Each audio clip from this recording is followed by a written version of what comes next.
if context-based sustainability reporting will become mandatory for all the different indicators, I don't see it yet.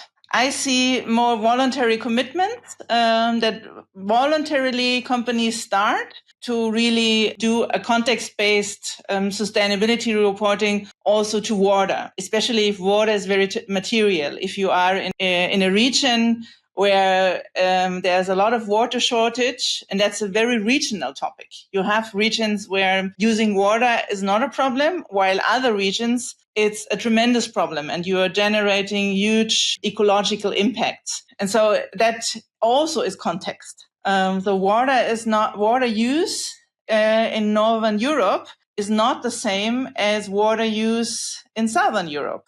So if you are in Scandinavia, a liter of water has a very different ecological value proposition than in southern Spain or as in southern Greece or in southern Italy. And so this is another dimension of context if you're reporting on that. But with climate change, the context-based sustainability, it's not a regulatory requirement. But what we see, it's a investor-related requirement. So if investors assess the risk of a company, they require more and more either science-based targets where the company takes an active approach. So Science-Based Targets Initiative, you as an organization, you decide, now I want to commit to a science-based targets. You calculate the baseline, you become involved, and you set your target, and you get your target approved from the Science-Based Targets Initiative. If you don't do that, it can still happen that another initiative, which is called Transition Pathway Initiative, and they are not working on engagement level. They are independent. They have their own assessment rules for certain sectors.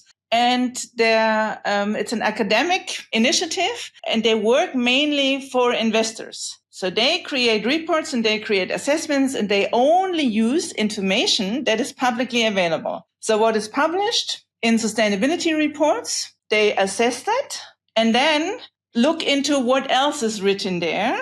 If then the transition pathway for that industry looks like as if this organization could reach a net zero goal by 2050, and if they have especially also the appropriate medium-term targets, because it's always kind of easy to take a very long-term goal and think of, I'm saying like going down a little bit or not even going down, even going up, and then have a very deep decarbonization in the end. And the question is then how realistic is for that certain industry that target of the deep decarbonization in the very end, in the last 4 or 5 years. So they assess especially if the transition pathways, if the intermediate targets, the targets within 5 years, the targets within 10 years are realistic in showing the right decarbonization or a realistic decarbonization pathway. And so even if you're not committing to science-based targets, if you require investment from institutional investors, it's sort of mandatory to do that in the context of climate change. But as they are doing risk assessment, other topics, if they bring a risk to your organization, so to the development of your organization, I'm not observing context-based sustainability reporting becoming mandatory from a regulatory point of view, but highly recommended and sort of required from investor relations towards certain organizations.